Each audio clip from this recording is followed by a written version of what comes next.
though, Jim, we're going to talk about corporate America's ongoing response and really the way in which this growing list of companies is changing the face of campaign finance.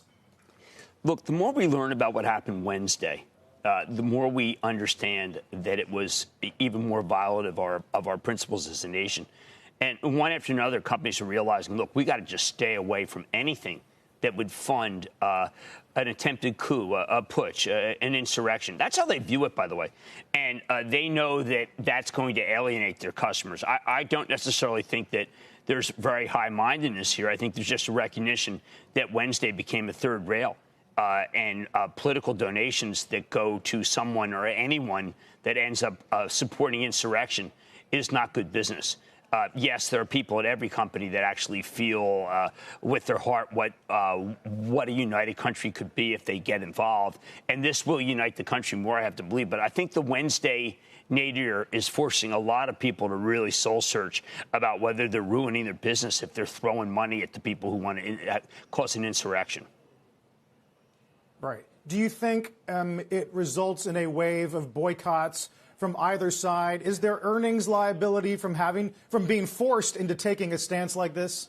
I always think there is, but remember what happened with Facebook. It turned out that they turned the other cheek, went a little bit more small and medium-sized business. Next thing you know, all the advertisers come back. There have been issues with YouTube. The advertisers come back. The advertisers are searching desperately to try to find young people. A lot of these companies are involved with youth. There have been a couple surveys going on which say that a lot of companies are trying very hard, say, to be on an Amazon. And if they're at all affiliated with someone who killed people at Capitol Hill, that's the equivalent of backing someone in felony murder.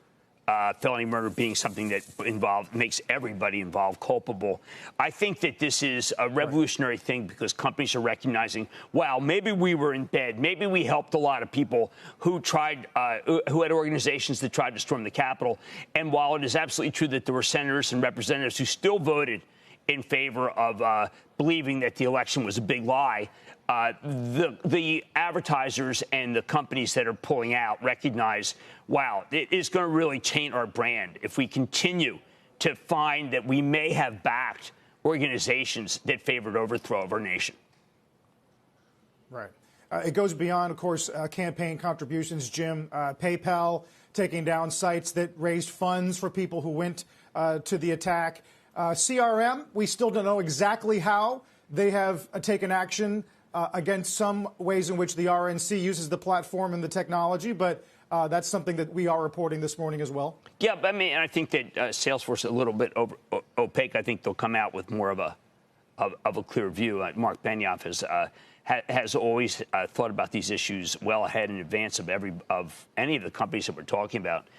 I just want to be sure that people understand when I talk about the idea of insurrection, I'm just looking and reading the conventional media. I'm not some sort of Yahoo saying, you know, this is what happened. The more we find out about what happened Wednesday, the more we realize that it was an attempted insurrection. And that is not something that any company can possibly be affiliated with, given the fact that this is not a question of say, some of the issues that have caused boycotts before. I mean, this is the Republic, breaking the Republic versus keeping the Republic. Again, I come back to Timothy Snyder's excellent piece this week in New York Times Magazine. I suggest everyone read that, which is all about the idea that breaking the Republic is something that none of the companies on this wall can afford to support because everyone will target them. Everyone, you, me, advertisers, we'll all target them because we're not in favor of insurrection. Again, I always like to default to Lincoln. And Lincoln talked about the notion of the Union versus the insurrection. The fact that we have to even mention Lincoln is a little bizarre. But this is what happens when they cross the Potomac. That's what his biggest fear was that Robert E. Lee would cross the Potomac. And suddenly we find a Confederate flag in the Capitol. And it's a little chilling, Carl. Little chilling. Yeah, it is. It's really this scary morning, Jim, this is very. It is. It's disturbing. Shepard Smith here. Thanks for watching CNBC on YouTube.